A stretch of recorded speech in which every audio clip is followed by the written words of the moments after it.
It is a Wednesday. It's a Wednesday. It's not a Saturday. Not a Saturday. We normally do. But we are back because Greg can finally drink again. It's a miracle. So, last week's brewery review was obviously up at Philadelphia with Ping, what did you think? Ping did great. I don't know why he was so... He was nervous. He was so nervous. There's nothing to be nervous about. You're drinking. Did you see the tea beer? The tea beer was very cool. I don't know if it would be something I would want to try, but I would try it just for the sake that it sounds awesome. It was like a professionally done twisted tea, but better. But so Arnold Palmer made it? No, just iced tea, not lemon tea. Oh, okay. That makes sense. But we are on a Wednesday to get you guys the video for this Sunday, and then this Saturday we have our normal roundabout tour. But where are we going, Greg? We are on our way to another OG of the Pittsburgh craft beer scene. We're going to Church Brew Works out in Bloomfield. I've never been here still. You've never been to Church Brew? No, I've had their beer a billion times, but I've never been here. One of the great things about this place, and obviously this is within their name, it's actually in a legit church. I haven't been to church in a while either. I haven't been to church in forever either. So this was originally called St. John the Baptist, and then in 1993 when the actual Diocese of Pittsburgh did a reorg, they sold that church to for commercial benefit because the enrollment was basically down in there. And then 3 years later, Church Brew Works opened. So this started in 1996. This is like a true original of the craft beer scene in Pittsburgh.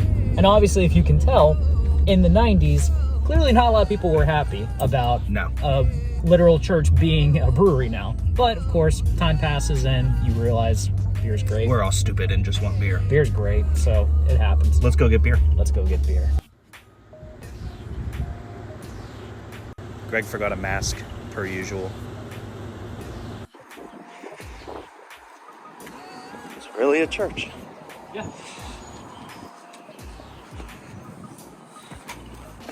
Thank you.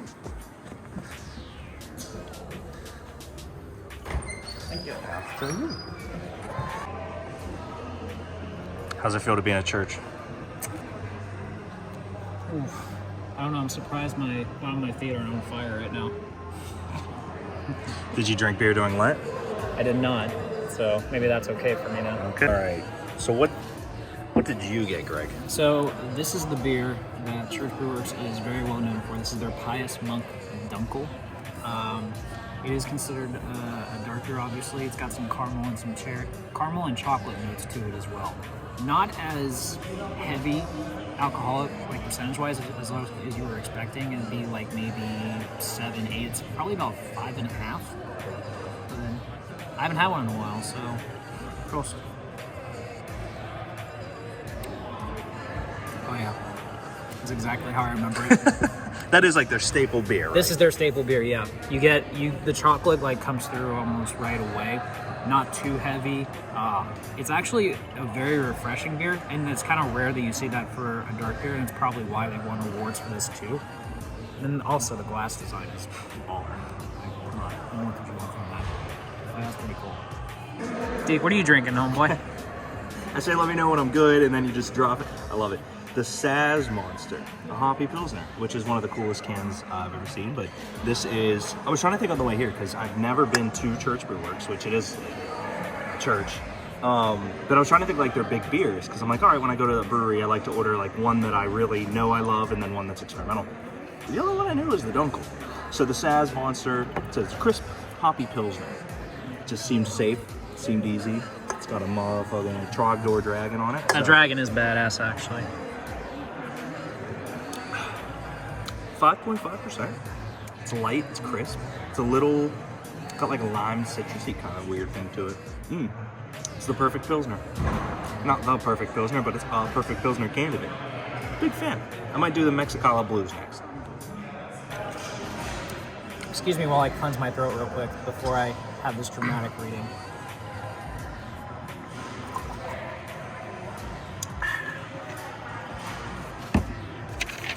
I ordered the Thunderhop Extreme. Ooh. The Thunderhop Extreme. See Thunderhop above and add even more hop intensity and higher ABV for the hop lovers. Read. Wait, what about Thunderbird? What? We got to know what it is. Thunderhop IPA. Intense bitterness, flavor, and aroma with fruit-like esters. Available now in single cans in-house. Well done. Well done. Ooh, that's got bite. I like that. I like that a lot. Snake bite. No, not snake bite. Thank God on that one.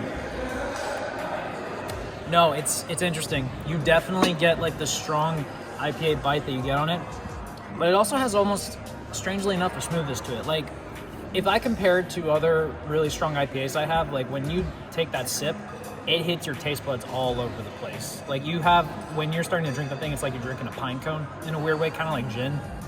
This though, you get the bite up front, and then afterwards it's just extremely smooth down your palate right there. So this is probably one of the most well-balanced IPAs I've had in a while. It's very, very good, especially for an extreme version of an IPA as well. So yeah, shout out to Church Brew for that. Very good. Go. Dude, I don't know where. Okay, so I ordered the Mexicali, not the Mexicali, because California, shocker. Should have seen that one coming a mile away. Mexicali Blues. It is a low-calorie beer, so shout out me. 127 calories. 170 would be bad. With lots of flavor, brewed with 100% organic blue agave and conditioned on French limes. Available in a can. All the flavor, none of the guilt. We'll see if it's all the flavor. Ooh, we got caught on the napkin. That could have been bad. Oh yeah, that's a really good beer. That's a really good beer. I would say, as it stands right now, I would rather drink this than Corona and Landshark. I would say that was very aggressive. Low calorie. You're missing a lime almost, but still. Yeah, no, that's wow.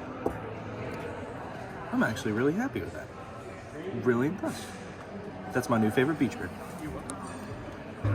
I kind of wish I had actually. Do you remember when the independent craft brewery people tried to like raise enough money to try to buy Anheuser-Busch? No.